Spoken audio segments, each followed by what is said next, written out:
Welcome to the College Basketball Pub Hub, Pub Sports Radio, Sunday, March 19th. Are you exhausted? Are you worn out yet? I kind of am, honestly. I mean, this has been 3 days in a row of all day, all night watching college basketball and betting it. And I got to admit, I need a little break, and I'll be happy to have one after today. But I'm still excited. I've got one last second wind in me to get through this final day of the opening weekend of the tournament. We have another great Sunday slate, second round action continuing in the NCAA tournament. Ian Cameron, Conor Mack with you, ready to break it down. Conor, it feels like we played in this tournament. I mean, I say that facetiously because obviously playing in this tournament is a lot more physically and mentally exhausting than what we're doing. But still, we're watching this shit 12 hours for 3 straight days now, and there'll be another 12 hours coming up today. It can wear you down. It can wear you out a little bit. Yeah, but I'm pumped. I'm ready for today because I know the next few days, we got 3 or 4 days off and then a busy next weekend too with us going to San Antonio. So, yeah, let's get it today. Let's keep rolling here. We've had some good days in this tournament, so keep it up. So I had a good day with the NCAA tournament, but I did not, outside of Vanderbilt, I pretty much lost every bet I made with the NIT and the CBI. So I'm passing. You didn't take Upstate? I did not take Upstate. I should have. Upstate is the dog, and I said I missed that one. It was a flat out miss on my part because I should have had that. But so we'll roll through these quickly. Let's just roll through them, yeah. The NIT, we'll just roll through them all at once. Liberty, Wisconsin. Not betting it, but I lean Liberty as a dog here against Wisconsin. But Wisconsin looked good against Bradley, and their defense looked good. And Liberty, I don't always trust them to score, and they're going on the road now to Madison for this game. Lean Liberty, but obviously I'm not betting anything today, NIT or CBI. Conor, what do you think of that one? Shout out to our guy, Kyle. My man, I appreciate you with the $10 dono. Yeah. Hit the Much dono love train. To you, Kyle. We appreciate you. One of our favorites, yep. Hell yeah, my guy. Hope you're cashing huge with your huge bets. Yeah, I don't want anything here. I look to the under. Obviously, NIT, a little more overs. We've seen a ton of overs in the NCAA tournament. We'll get to some of these games. But at 129, 128.5, I look under. All right, Eastern Washington and Oklahoma State. I cashed with Eastern Washington over the week. I would. This is one where I'd be tempted by Eastern Washington again, plus the points. It's a lot of points. They're a very capable team. It really wouldn't shock me to see them be competitive here in this game against Oklahoma State. They beat Washington State outright as double-digit dogs the first game. So I definitely lean Eastern. What do you think here, Conor? Me too. I mean, 11.5. You really want to lay 11.5 with Oklahoma State? I mean, for Youngstown. You can travel. I get it. Yeah. Stillwater, yeah. It's in Stillwater. Yeah. But I saw that Youngstown game. They hung in. Youngstown can't stop anybody because I just don't think you want to lay 11.5 for the team that can't score. But I mean, could they win? Yeah. But I think it's all of Eastern can get those easy shots because obviously Oklahoma State has the better defense. So yeah, I'd lean the points here. 11.5. All right. Morehead State, UAB 14.5 point favorites, 144. So UAB had not a bad first half, but they weren't great in the first half against Southern Miss the other night, and then they turned it on in the second half. And they're like Vanderbilt, where I think now they care about winning this tournament. I really do. I think now the disappointment of missing out on the NCAA tournament, that's gone now. Let's go and win an NIT. I think that's what Jelly Walker and this UAB team is going to be looking to do here. But don't lose sleep on the fact that Morehead State went to Clemson and beat them outright. That was very impressive by them. It is a lot of points, but I went against UAB, paid the price for it the other night. I'm not willing to do it again. Conor, what do you think? Yeah, I don't want anything here. You mentioned how about Clemson, not a team that didn't get in. They didn't give a shit, and Morehead went in and beat them. This is a lot of points, but I'm off. All right, Sam Houston State, North Texas. North Texas, 5.5 point favorites, 116.5 the total. Certainly, it's going to be a low pace, two really good defensive teams, no question. That's why this total, they are excellent defensive teams. Neither one pushes the tempo, so you can understand why the total is this low. I'd probably lean to the dog here. Sam Houston State in a very, very slow, low-paced game, very defensive-minded game. But I do think North Texas is the better team, so that's the counter argument. But it wouldn't shock me if it's close, so I do lean a little to Sam. What do you think here, Conor? Will a team get to 60 here? I don't know. Maybe. you know. But it's down to 116.5 from 118.5. I mean, I'd still lean under, but wow. Come on now. That's crazy. This is the one I almost bet and very close to betting, even though I said, no, I'm passing on the whole board. But I almost took UCF here against Oregon. Oregon 4-point favorites, 130. I couldn't believe Oregon was that good against Irvine. They were sitting guys left and right in that game, and they still won, but go decisively blowing out Irvine. That shocked me. I couldn't believe it. It shows you how bad Irvine was in that game. But UCF looked very good against Florida. Again, now they're traveling East Coast to all the way out to the West Coast here against Oregon. So, again, it's kind of a negative situation for UCF travel-wise, but I still lean to them and almost bet that this was the closest I came to making a bet here on any of these NIT CBI games. I definitely strong lean UCF. What do you think here, Connor? Yeah, I mean, Oregon got it kind of away with it. You mentioned the guy sitting out. Does it happen again? They are at home. This isn't an easy travel spot, but I think the 4.5 would come in handy with UCF. It seems like, they finally have gotten healthy or playing the basketball they played maybe a little bit November, December after those injuries, that lull in the middle of the year. So I would take the 4.5 here. Yeah, exactly. Yeah, Bama boy, that's exactly what's going to happen. And I know it. Yeah, I'm passing on all my leans, and they're all going to hit. Yeah. That's always the way it works. Yeah, it's probably after yesterday I liked so much. Hey, the one bet I won was Vanderbilt on the NIT CBI, and they barely won in a game where Michigan was sitting guys. There were a ton of guys out from Michigan yesterday, and Vanderbilt still barely won that game. And actually, if you laid the points instead of taking the money line, you lost with Vanderbilt because they won by 1 point. I had the money line, thankfully. So, that was not the greatest day for me with the NIT and the CBI. That's why we're pumping the brakes on it today. Utah Valley, Colorado. Shout out to Connor Mack. He said Utah Valley could beat New Mexico, and boy, did they ever do that. Very impressive win for the Utah Valley squad out of the WAC. 4.5-point favorites here for Colorado, 144.5 the total in this game. Hey, they looked really good in that first game. Colorado struggled to barely get past Seton Hall in their first NIT tournament game. The travel's not terrible. Utah to Colorado. I mean, I think if you had Utah Valley, maybe not if you didn't bet Utah Valley in the first game, maybe now you don't jump on them. But I think if you cashed with Utah Valley against New Mexico, I don't hate the thought of maybe taking a shot with them again here at getting plus 4.5. Connor, what do you think? I don't hate it either. It's not a crazy. This team was just good on the road. This is a very good basketball team that blew a 20-point lead that just, crumbled there weirdly in the conference tourney. They're just tough. I think they're tougher than Colorado. I don't know if you want to go crazy with the bet, but I think I might have some, especially there's 5s out there. And I think this might even drop a little bit, down to 4, 3.5 by the end of the night. All right. Quickly, we'll roll through all 3 of the CBI tournament. These are all in a neutral site, Ocean Center, neutral court, Ocean Center, Daytona Beach, Florida. First round matchups, Rice, Duquesne, Radford, Tarleton State, and Wisconsin, Milwaukee, Stetson. I pretty much in these games, I lean. Actually, Tarleton State, I think, might beat Radford. I lean Tarleton State. I lean to Rice a little bit, plus 6.5 against Duquesne. I definitely think if I'm going to bet an over of this entire slate here, NIT CBI, and look, it's you're risking your life right now betting an over in any of these tournament games. I mean, it's been under Palooza, NIT, CBI, NCAA tournament combined. Just insane numbers to the under, but the one over I would look at maybe is Rice Duquesne. That's the one game that I think could get over the total. But again, it's a very high total in a postseason where unders are just completely and utterly dominating right now. What do you think, Connor? The 3 games there in the CBI. I mean, Rice is getting 6. I don't want Rice. I do kind of lean Tarleton. I just think they're a little bit better. I guess you could go money line here. It's 1.5. And I like this Radford team. They could keep it close. The game could be tight. Tarleton pretty good defensively. They do get to the foul line. On the flip side, Wisconsin, Milwaukee.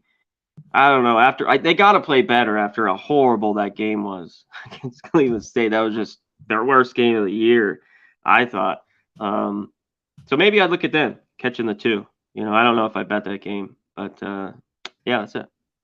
All right. All right. That's enough of the Mickey Mouse stuff. All right. I'm kidding. I shouldn't say that about the NIT CBI stuff. It's actually, when there's no NCAA tournament going on, I'm into it. But when they stick Tough it to on a be. Sunday when the NCAA tournaments, that's totally ridiculous. Put it Why on when isn't the it NCAA tomorrow? tournaments. Yeah. Yeah. Why? Exactly.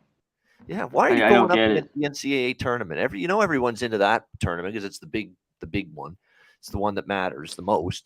Yeah, actually, there are games tomorrow in the CBI, but none in the NIT. It makes no sense. Makes no Yep. sense why they've done it this way, but it gets buried next to the NCAA tournament. All right, on we go to the big one, the big dance, the NCAA tournament. Second round action continues today. We'll start with the first game up in about an hour from now. Pittsburgh and Xavier at Greensboro. In Greensboro Coliseum, Greensboro, North Kakalaki. Xavier 5-point favorites, 148, 7.5, 148 the total. Like all these totals, they're all getting bet down. Everybody's onto it now that it's just been so heavy to the under here in this tournament that every single damn total, it looks like, has gone down. I'm looking at every game today, the total's been bet down. It's really amazing. Everyone's reacting to it right now. At some point, there's going to be a pendulum swing, where we're going to start to see a few more overs. There's no doubt, but it's a question of when it's going to happen. Can Conor, this happen here early yeah, here? I mean, how yeah, low can we go? Does yeah. it? Yeah, go ahead. I wanted to see what you Look thought at about this. I this. mean, it was 155 this total. It's 147.5 now in some spots. It's a 7.5-point move. I get it. It's been crazy to the under, but at some point, some overs are going to start hitting. Which games are they going to be is the question. I'm staying off totals for a bit. I don't have much with totals today, especially as primarily an over better. I'm being a little cautious today with that, but I have a lot of sides I like. And look, I'm Team Pitt. I am Team Pitt until they're knocked out. At this point in the tournament, they've been excellent as underdogs. I've got them, I believe, at 14-3 against the spread as underdogs this year.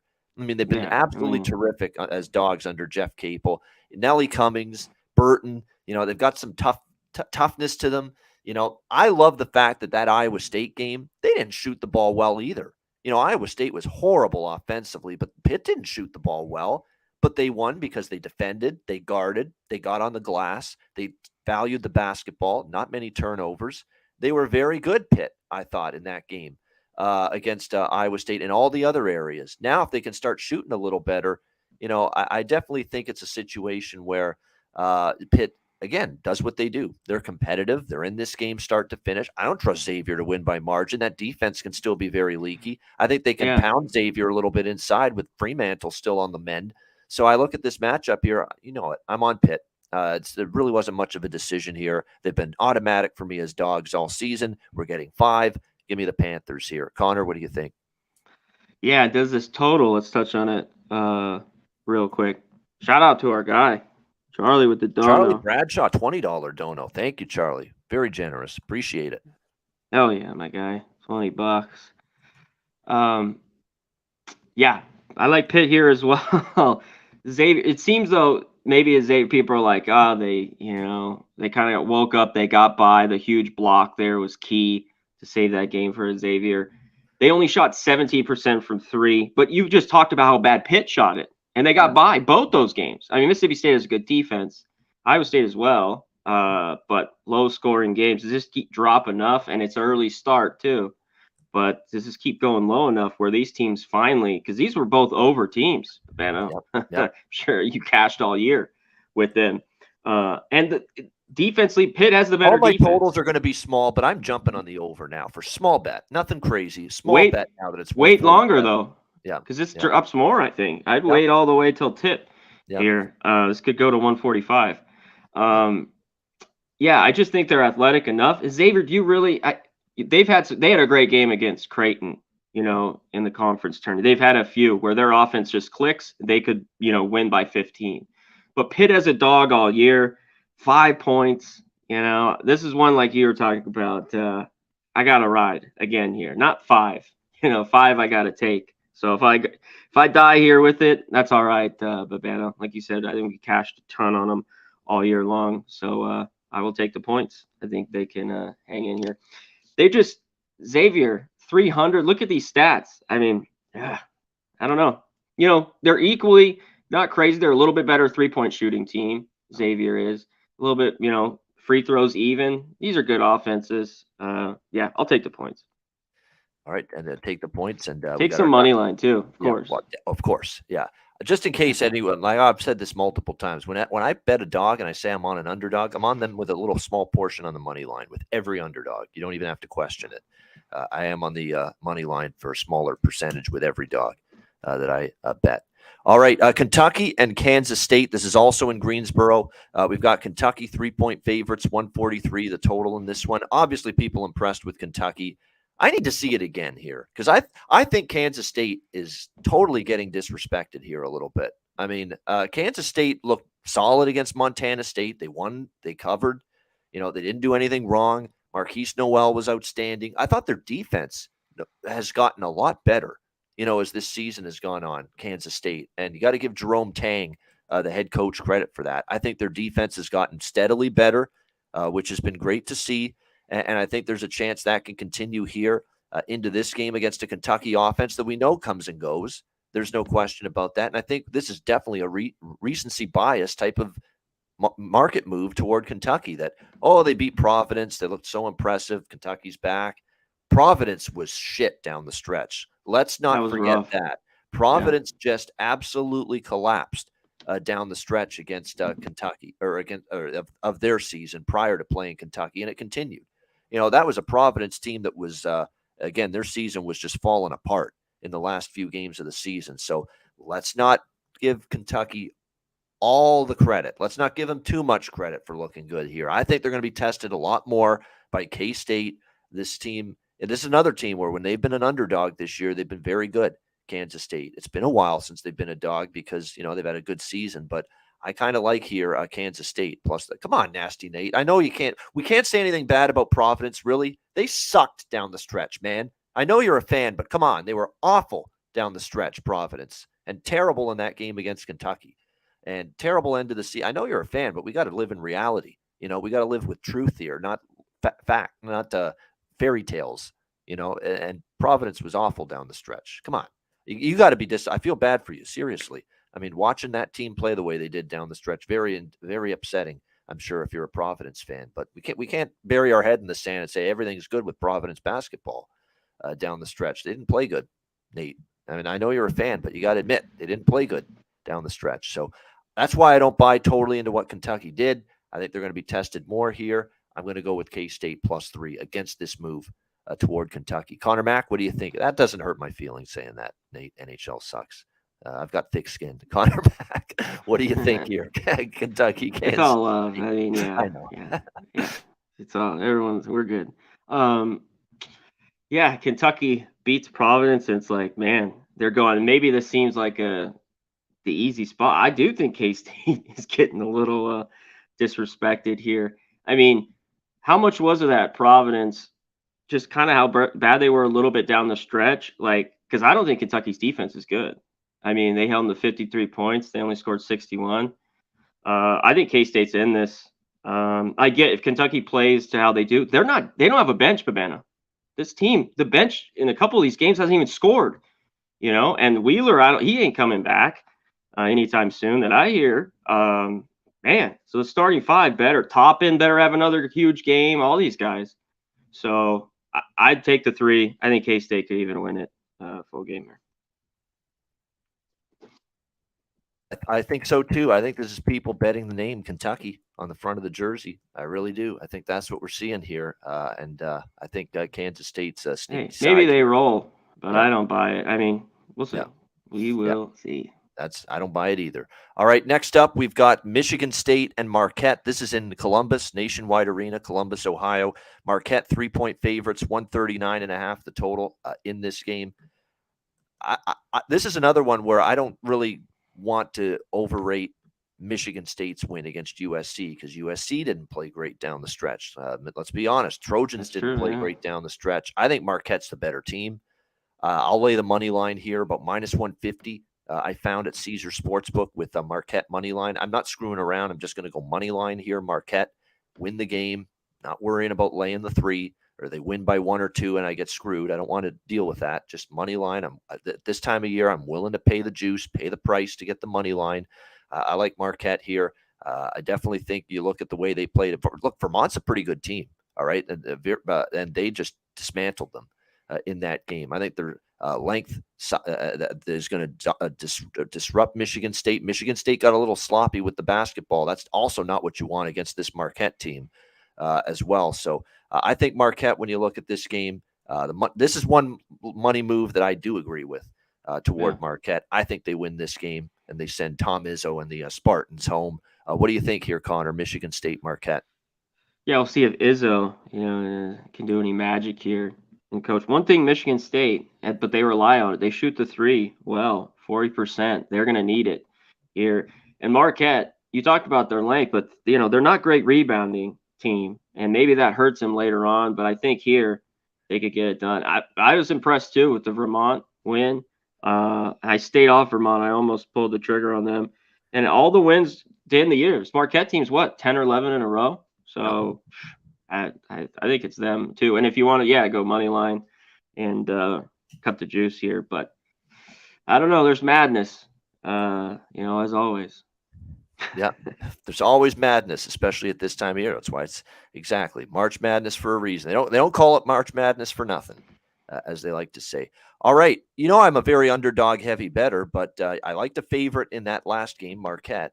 I like the favorite in this next game, and maybe this team's just going to get me again, but I'll take my chances going against them again. Even though they knocked out one of my final four picks in the first round game. I'm talking about St. Mary's. They're taking on UConn. We've got UConn 4-point favorites, 126 the total. I'm on UConn here. I think UConn, wow. I mean, against Iona in that second half, that was outstanding. And can I get that version of Adama Sanogo every game moving forward? Where has that been? Like, he's been a good player, but he just decided, I'm going to dominate.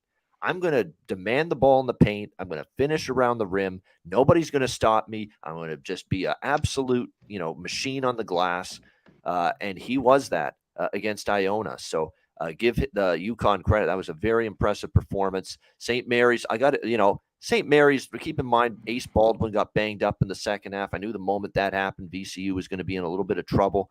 Look, St. Mary's is maybe a team that I should be given more respect to, but definitely a UConn team that's the UConn I saw early in the season when they were blowing out teams left and right, the way they played against Iona. And they actually started to play that way much more down the stretch, which is good to see. Again, I'm usually looking to the dog, not in this case. I like what I saw to UConn. I think the athleticism, the size, the length of the Huskies, and Sanogo in particular, is going to harass St. Mary's. It's not going to let their guards try to penetrate, inside the paint like they're accustomed to. I think it's going to be a lot tougher for them here in this game against UConn than it was against VCU. So I like UConn here, -4. What do you think, Conor?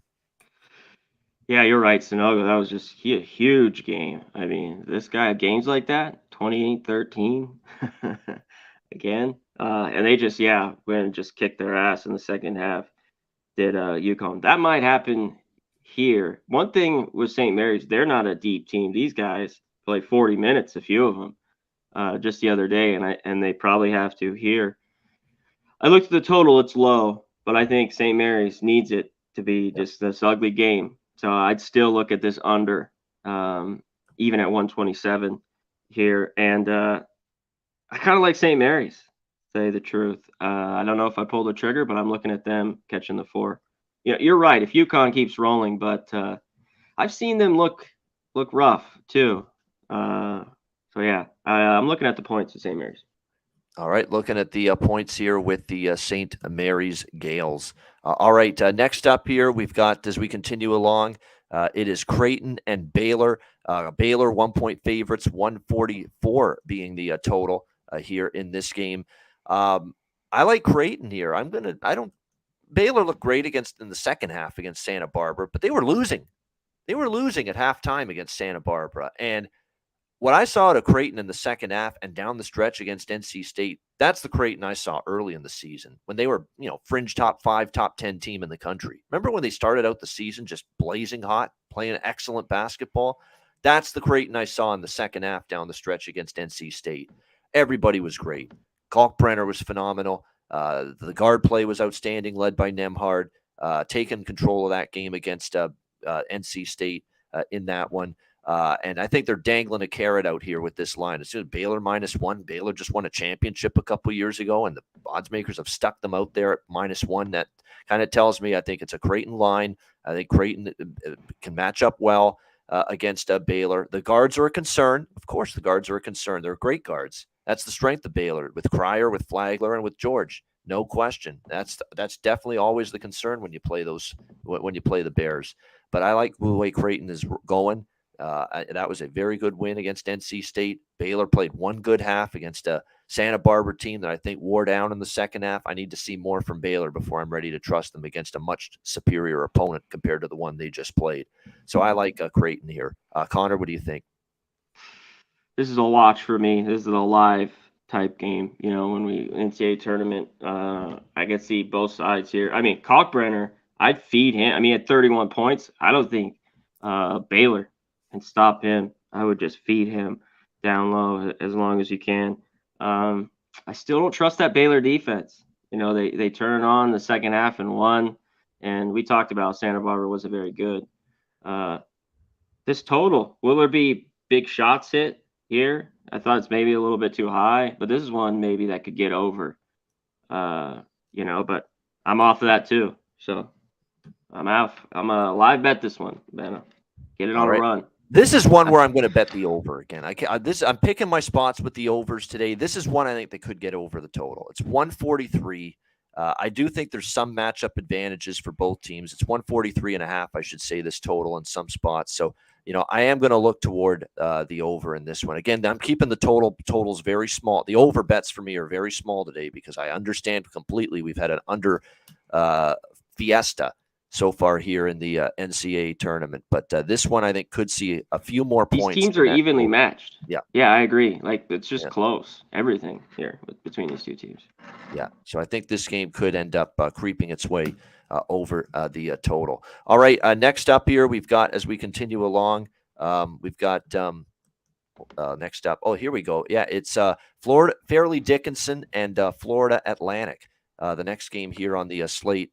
Florida Atlantic, 15.5-point favorites, 145 being the total here in this game.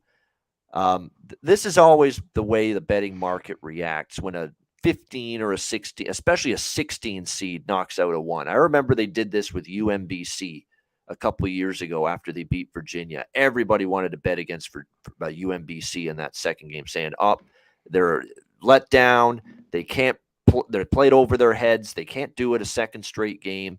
And I actually think UMBC covered that second game, if I'm not mistaken. But they did end up going home, of course, after that in that second game after upsetting Virginia. I mean, and I like FAU. You know that. I was very, very.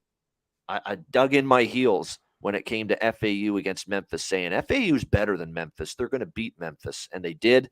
I've got FAU winning this region. I've got a small flyer on Florida Atlantic to win this region at like 6,000 plus 6,000, 60-1. So that tells you how much I think this team can go on a bit of a run. Obviously, I think they're going to advance here. I mean, against FDU. Here's the thing. If you think FDU is live in this game, you just go with plus 850 on the money line with Fairleigh Dickinson because they're either going to shock the world again or they're going to get absolutely annihilated. I don't think there's a middle ground for Fairleigh Dickinson. I think they're either going to shock again like they did against Purdue, or they are going to, just get ripped by Florida. I actually think the latter is going to happen. I think they're going to get destroyed in this game by Florida Atlantic. But I'm not laying this many points. Maybe a Florida Atlantic team total over, but I don't have much on this game here. Conor, Mac, what do you think here? FDU. That's funny. FDU, FAU. Yeah, FDU. It's moved though here. I thought FAU, if you got in, last night, early this morning, up to 15.5. I think they kind of cruise here. For FDU, can Moore have another huge game? Like these guys, you always need guys when they step up or an upset. Small school. There's a couple of guys that have just really hot shooting nights. Can you do it again? I don't know. Hey, it is a lot of points, but FAU is just better here. Yeah, definitely. And certainly I like what I saw. I will admit that even as someone that was really invested in FAU, on Friday night, I will admit that that should have been a timeout granted to Memphis, in the final seconds there. He clearly had possession of the ball. He had called timeout. They got a break there, Florida Atlantic. But I can't hear the Memphis fan talking about how they got screwed, though. I don't want to hear it. You committed a turnover that led to you having to call that timeout, and it was a horrible turnover. So definitely, they basically made their own bed. They got to sleep in it now, Memphis, because they can't turn the ball over in that situation. So definitely FAU, a little fortuitous, but they played well. Memphis is a good team. That was a good team they beat, Memphis. So FAU, give them credit. I give them credit. And they were down. I talked about it with Jimmy. I was impressed with FAU down the end and watching that Merrimack game that they blew, in the last 3 minutes, they were winning the whole game. Like, this team is pretty good, and then to have them, beat Purdue, which we knew Purdue was vulnerable, but come on, man. Yeah, wow. Brian Greenlee, Janelle Davis was phenomenal against Memphis. If he plays that way, Elijah Martin, if he plays that way again, Janelle Davis, he was not just good offensively, but all over the rebounding, defensively, he was active. So, and to me, FDU, that win was a product of Purdue choking. Let's be honest. Steve Lapis on the broadcast was phenomenal because he called out Purdue time and time again down the stretch, saying nobody wants to shoot the basketball. And he was 1,000% right. Everyone, it's like they're pissing their pants. All the Purdue perimeter players, all the backcourt. No one wanted to shoot the ball. Stage fright. Worried that they're going to get bounced by the 16 seed instead of having the confidence in themselves to make a winning play. So, that tells you all you need to know. Purdue just tensed up, and the moment was too big for them. And once that game was close late, they were just, it was like a noose around their neck, and they couldn't play around that. No question. So, but a lot of issues. I think it was every bit, if not more, Purdue losing than Fairleigh Dickinson winning, and that's why I think this could get away from Fairleigh Dickinson today. We'll see. But very interesting game how Fairleigh Dickinson responds after the upset of the tournament so far, knocking out Purdue, albeit the weakest 1 seed in my opinion in the tournament, but still a very worthy upset by Fairleigh Dickinson. They were the weakest 1 seed, period, and UCLA would have been a 1 seed if they had, they lost there by a point. They could have won. I mean, that was just a fact. And Purdue went on to win, their tournament. So. Exactly. All right, we have 2 games left. This one's going to be one of the best games of the day, in my opinion. Actually, both of the last 2 games are really good. This one I'm excited about, Miami and Indiana. Indiana, 2-point favorites, 144.5 the total. 2 really good coaches, Mike Woodson, Jimmy Larinaga, and I like Jim. I took Miami against Drake. I know a lot of people had Drake as a sexy upset pick. I said, no, Jim Larinaga wins games in the tournament. All right, he does, and he's a great coach. Do you know what he did? He went full court press. He went press against Drake to turn the tide in that game when they were struggling a little bit against the Bulldogs, and it worked to perfection. Drake got completely, thrown out of whack, out of sorts, and that's when Miami started making their run in that game against Drake and came back and won. Look, you know what's very, very, I think, encouraging for Miami going into this game? That was about the C- game from Isaiah Wong against Drake the other night. He's got so much better in him than that game. Yeah, nice. He does. You could even go, I'm being kind when I say C-. He has so much better in him than that. I mean, 1 for 10. Are you kidding? A guy that good? And he just had a horrible night. And it looked like for a moment it was going to cost Miami. 5 points, 1 for 10, shooting the basketball, couple of turnovers, which you don't often see from him. I mean, he was atrocious in that game, and they still found a way to win. They overcame it. That's great coaching. That's just a complete team. Omir didn't look like he had any issues with the ankle. He looked good. He was moving well enough with it. And he gave you 12 points, 14 boards. Very impressive. They got a great performance from Nigel Pack and also Wooga Poplar as well. Gave him 15 points as well for the Canes in that game. And Nigel Pack was the guy that really carried them, 21 points. But you got to expect Isaiah Wong is going to have a better game in him here. And the one thing about Indiana is what we don't know about their guards is if Jimmy goes press again, which he should, because it worked. And I wonder if they can handle the ball well enough against it, Indiana. That is a question mark. And I think with Omir now playing here for Miami, they've now got a bit, not a stopper because TJD is that good. Trace Jackson Davis for Indiana. They're not going to stop him, but they got someone that they can at least neutralize him a little bit, make it more difficult on him.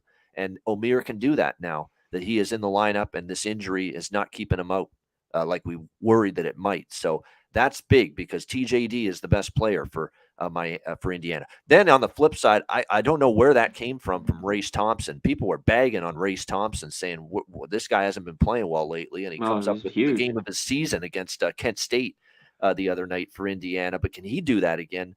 That ends up being the big question. I like this Miami team. I like that they're a dog. You know, I like that they're catching points now. They're getting +2 in this game. I'm back on the Canes again, +2 in this one. Connor, what do you think? Yeah, I mean, I don't know if Miami should have been favored by 2, but I thought this was more of a pick 'em. You know, you mentioned Thompson had the big game. Trace Jackson Davis, obviously 24. I'm sure he has a solid day today as well. But it's Miami or nothing. And I wasn't impressed, though, with that win. I thought Kent State just couldn't hit anything. They got open looks. Excellent point. They had open looks and clank, clank, clank. You know, brick, brick. That's what it was. Yeah. And they had a nice little run there at the end of the first half where it was like a 2-point game and they went on a 6-0 run, stretched it a little. But, yeah, I wasn't impressed with Indiana. But I think this is a good basketball game. I think this could be close, but give me the Canes here. We're going to ride it again. All right, there you go. Liking the Canes here, Connor Mack, in this matchup against the Indiana Hoosiers.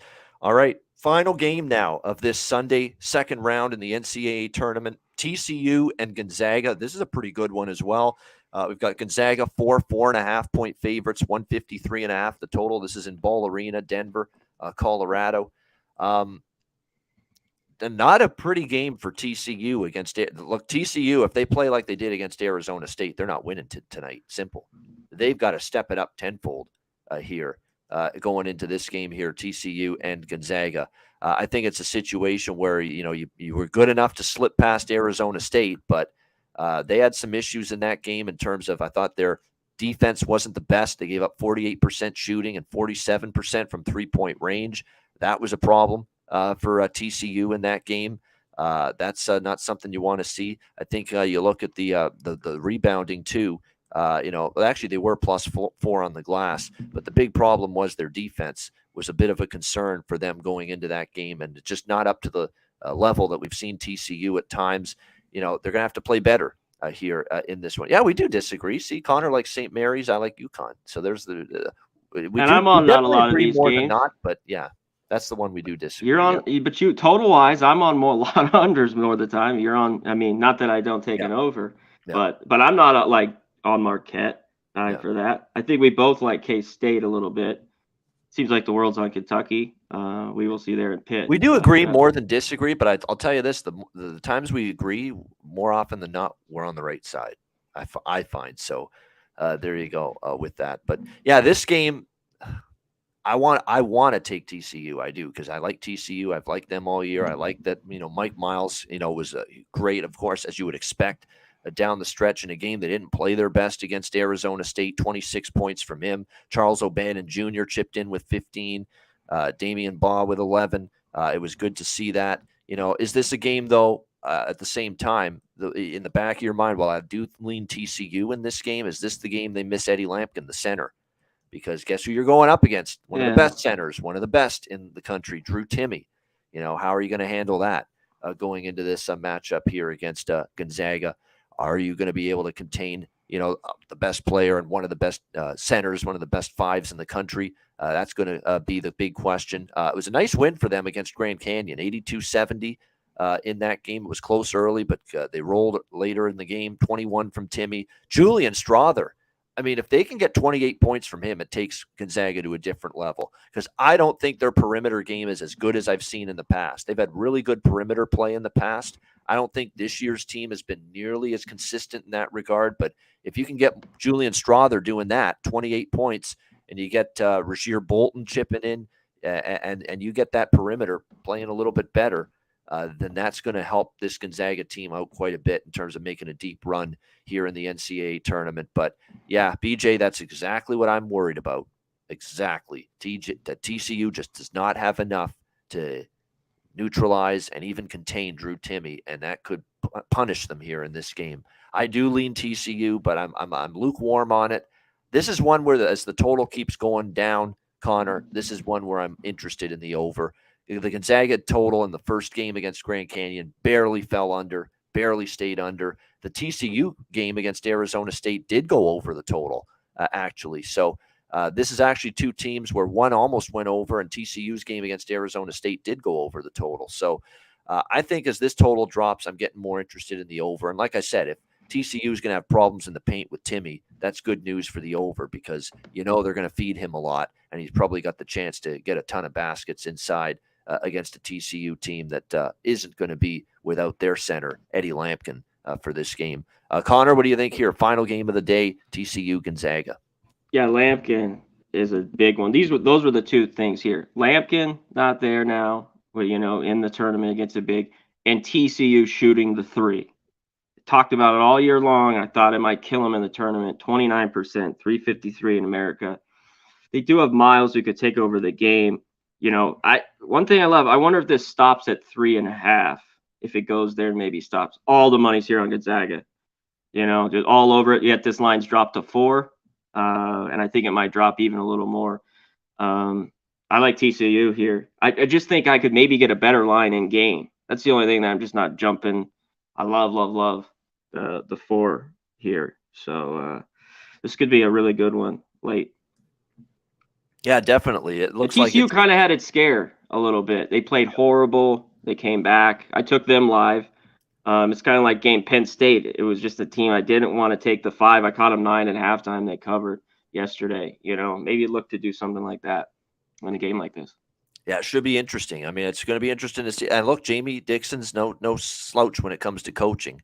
What scheme does he have in place here without Lampkin to deal with Timmy? That's a fascinating part of this game. There's no question. This is where coaching comes into play, and fast turnaround, quick prep as well. You go from playing Friday to playing Sunday. So you have one day of prep for all these coaches. This is where we find out who the good fucking coaches are right now. One day of prep to go from a Friday game to a Sunday game and get ready for your next opponent. And you have your team ready to go. This is where we find out who the good coaches are and who the frauds are, as far as I'm concerned. The quick prep turnaround. Yeah, Gonzaga win games here. Yeah. On neutral floor in the tournament. They've had trouble in the past, and they play that conference, where they don't look as good on the road than they do at home, and could be a difference here. All right, there we go. That's the Sunday slate. Great card on deck.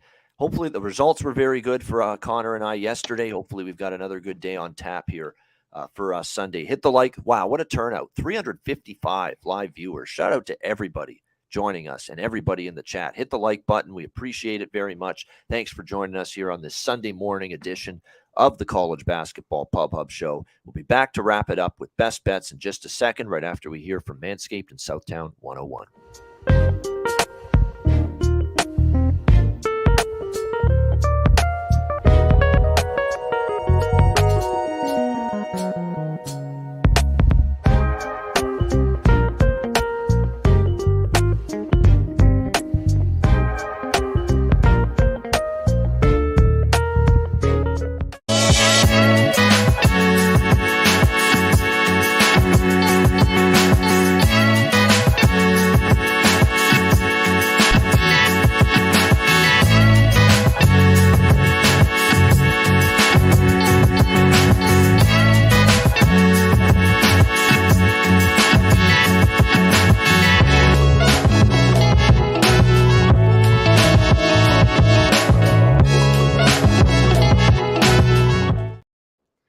Southtown 101, when you're in San Antonio, Texas, stop in. Great food, drinks, live music, DJs, karaoke, Southtown 101, and manscaped.com.